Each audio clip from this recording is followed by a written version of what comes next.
Assalamualaikum, salam Malaysia Madani, bersama-sama saya Muhammad Dihya Sahlan dalam Berita Pagi Sabah edisi Khamis 14 Disember 2023. Kerajaan negeri akan membuat satu revolusi bagi memperkasa sekolah agama berdaftar di bawah Jabatan Hal Ehwal Agama Islam Negeri Sabah (JAINS) melibatkan aspek pemakaian, selibus pembelajaran dan sistem peperiksaan sekolah.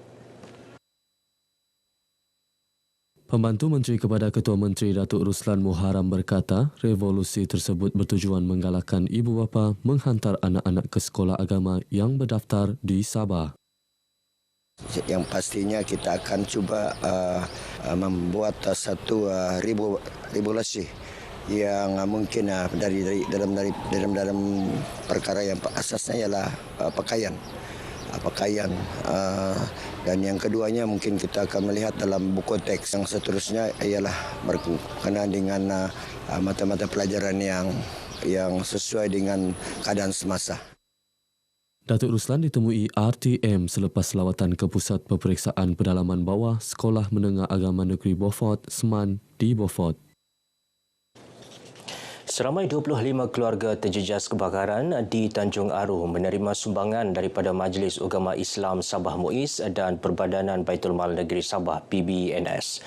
Setiap keluarga masing-masing menerima RM1,000 sumbangan MUIS dan RM400 daripada PBNS, disampaikan Exco Pendidikan dan Hal Ehwal Agama Islam Negeri Datuk Dr. Muhammad Arifin Muhammad Arif. Hari ini kita terdapat menyaksikan 25 orang penerima daripada sumbangan daripada MUIS dan Baitul Mal. Mudah-mudahan ada sedikit sebanyak mengurangkan bebanan yang mereka hadapi. Kita menyeru agar mereka bersabar dan mudah-mudahan mereka akan diberi jalan untuk menjalani kehidupan ke depan. Kita perlu berbincang dan mengadakan mesyuarat bencana di pihak Pusat Bencana Negeri untuk melihat bagaimana penyelesaian yang terbaik bagi mereka ingin memulakan ataupun mendirikan rumah mereka semula. Akan dibincangkan nanti. Pada 23 November lepas, 2 buah rumah terbakar di Kampung Tanjung Aru Baru manakala 7 buah rumah terbakar di Kampung Tanjung Aru Lama pada 29 November lalu. Pejabat Parlimen Kalabakan akan berusaha menyelesaikan isu pencerobohan tanah adat di kawasan berkenaan dengan kerjasama Mahkamah Anak Negeri serta Jabatan Tanah dan Ukur. Isu berkenaan yang dikatakan berlarutan sejak sekian lama dibangkitkan semasa sesi ramah mesra penduduk bersama wakil rakyat di Dewan Rumah Rehat Felda Kalabakan. Ahli Parlimen Kalabakan Datuk Andi Muhammad Suryadi Bandi berkata, perkara itu akan diteliti dan diselesaikan sebaik mungkin. Justru setiap kampung terlibat diminta menubuhkan jawatan kuasa sebagai perantara. Kita telah memberitahu kepada wakil-wakil daripada setiap kampung untuk membentuk jawatan kuasa agar jawatan kuasa ini dapat kita arahkan untuk kita sebagai perantara pada Jabatan Tanah dan Ukur. Antara kawasan yang dikatakan terlibat pencerobohan termasuk Kampung Simandalan Pulau Sebatik, Kampung Jelutong Kuala Merotai dan Kampung Serudung Laut. Beberapa wakil penduduk mendakwa tanah mereka diambil oleh pihak tidak bertanggungjawab sehingga kehilangan tempat tinggal dan hasil pertanian. Semua mengharap daripada kerajaan Madani ini dapatlah nanti menyelesaikan masalah tanah kami, tanah adat yang di Semendalan, yang diceroboh, dapat dikembalikan. Jadi kami mohon merayu dengan itulah. Sehingga kerajaan Madani ini memandangkan keprihatinan YB ini tadi, kami betul-betul supaya ada jawapanlah yang terbaik bagi kami. Lebih 300 penduduk menghadiri majlis ramah mesra ini. Seramai 659 graduan Fakulti Perniagaan, Ekonomi dan Perakaunan serta Fakulti Kewangan Antarabangsa Labuan menerima ijazah masing-masing dalam Majlis Convocation ke-25 Universiti Malaysia Sabah UMS, sidang kelima yang disampaikan Pro-Chancellor UMS Tan Sri Azman Hashim. Antara penerima termasuklah bekas Ketua Menteri Sabah Tan Sri Musa Aman yang menerima ijazah kehormat Dr. Falsafah Ekonomi Pembangunan.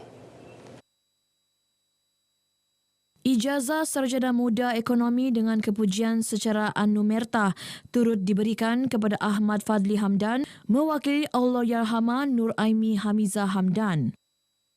Kalau dalam antara adik-beradik, arwah kakak saya inilah yang paling rajin belajar.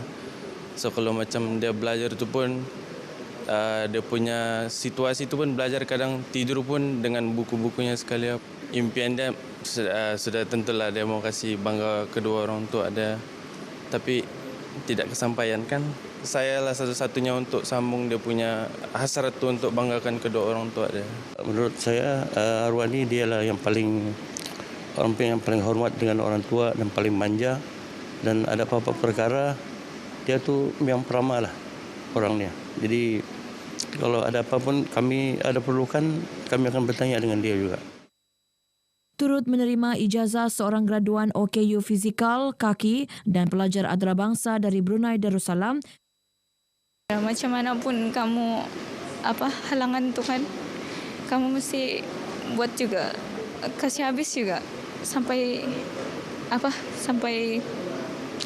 kamu berjaya. Macam saya punya jalan hidup kan bukan senang juga sebenarnya, tapi dengan diri sendiri juga yang kasih semangat tu untuk sehat semua. Cabaran yang saya lalui pada September 2021, saya kehilangan ibunda saya. Jadi walaupun saya kehilangan ibunda, tapi saya tetap berusaha untuk menyambung pelajaran ini. Yang saya tekankan untuk yang lain, tetaplah berusaha walaupun apapun cabaran yang dihadapi. Atlet yang dipilih mewakili daerah putatan dalam Sukan Sabah Sagah edisi ke-10 yang bermula Sabtu ini diminta mempamerkan aksi cemerlang serta mengekalkan semangat kesukanan yang tinggi. Demikian nasihat Ahli Parlimen Putatan merangkap Adun Tanjung Keramat dalam sesi amanat kepada para atlet Saga Putatan di Dewan Seri Putatan. Katanya sasaran melepasi kutipan 4 pingat emas yang diperoleh pada Temasya 2019 diyakini mampu dicapai berdasarkan kesiapsagaan atlet menghadapi Temasya Dwi tahunan itu. Para atlet akan mempamerkan semangat kesukanan yang tinggi, disiplin yang baik dan kerja berpasukan semasa tempoh Temasya Sukan Saga yang ke-10 tersebut. Datuk Shah Hilmi turut mengumumkan insentif kepada atlet daerah berkenaan yang berjaya mengutip pingat saga. Insentif dibahagikan kepada kategori berpasukan dan individu. Kategori berpasukan akan menerima antara RM500 hingga RM2,000, manakala kategori individu antara RM100 hingga RM300 berdasarkan pingat yang dimenangi. Sementara itu, kontingen Tenem menyasarkan 15 pingat emas dalam Saga 2023 kali ini. Pada Saga 2019 di Keningau, kontingen Tenem berada di tangga ke-10 dengan pungutan 5 pingat emas. Kami amat yakin pada tahun ini kita boleh mencapai target sekurang-kurangnya 15 emas bagi ke-10 jenis sukan yang dipertandingkan yang disertai oleh daerah Tenem. Pegawai daerah Tenem, Mas Syazwan Masud, ditemui selepas menyerahkan baju rasmi kontingen Tenem kepada pegawai pasukan kontingen Saga Tenem 2023. Saudara, paparan itu tadi mengakhiri Berita Pagi Sabah kali ini. Menyusul selepas ini Berita Pagi Sarawak. Dari sungai hingga ke segara, Palestin pasti merdeka.